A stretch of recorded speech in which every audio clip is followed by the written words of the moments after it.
Bé, al vídeo anterior hem vist com fer un model d'ordre 0, on les eixides de les nostres variables de nivell són constants. Ara, en un següent pas, el que volem fer és millorar el nostre model i crear un model d'ordre 1, on les eixides de les variables de nivell siguen proporcional a la quantitat de matèria, en aquest cas calci, que tenim a les nostres variables de nivell. Com podem fer això? Doncs molt fàcil. El que hem de fer és anar a aquesta formuleta d'ací, que se suposa que ja heu vist a teoria, en la qual un flux proporcional d'eixida depèn de la taxa de renovació i de la variable de nivell. És a dir, a major quantitat de calci, major eixida, i a menor quantitat l'eixida serà menor en proporció. Val? Senzill. Com podem calcular la taxa de renovació, que és el que nosaltres necessitem i que no tenim encara? Doncs és molt fàcil. Val? La taxa de renovació és una proporció, és una constant que hem de calcular nosaltres. Per exemple, per a l'eixida del rierol, ixen 7 quilograms de calci per hectàrea i any d'un total de 900 quilograms de calci que tenim a la solució del sòl. Doncs serà aquesta proporció. Si de 940 ixen 7, aquesta serà la nostra K. Seria 7 dividit 940. Seria aquest quocient. Molt fàcil. Doncs, una vegada ja coneixem això, el que hem de fer és d'incloure aquesta K, aquesta fórmula, dins del nostre model. Com ho fem? Doncs, primer de tot, hem d'incloure la K, la taxa de renovació. Per això, anem ací dalt, on tenim els elements de la modelització de Forrester, i ara el que farem servir són les variables auxiliars, que són els cercles. Cliquem i afegim un cercle, una variable auxiliar.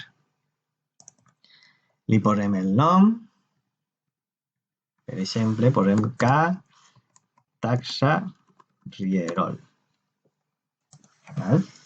Ja tenim aquesta variable auxiliar i el que hem de fer és, doncs ara, ficar el valor de la taxa, evidentment. Anem ací, aquest quadre d'ací, borrem i posem el que és la taxa, que seria, com hem vist, seria per a l'eixida del rierol, seria 7 dividit 940, que són els quilograms que tenim a la solució del sòl. Li donem a l'OK i ja tenim la nostra taxa ficada dins de la nostra variable auxiliar.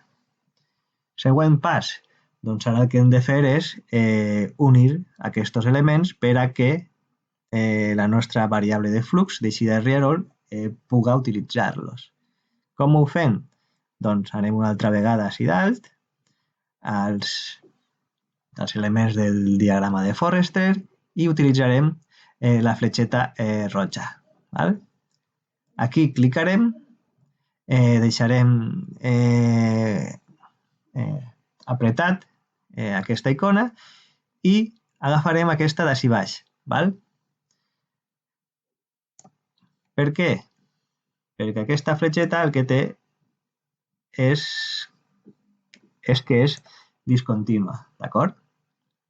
Si recordeu, la transmissió, els canals d'informació eren fletxes discontínues, mentre que els canals de matèria eren fletxes contínues.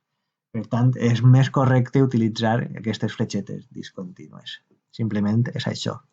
Bé, ja hem unit la taxa de renovació del rierol en el flux d'eixida, doncs ara el que ens falta és unir la variable de nivell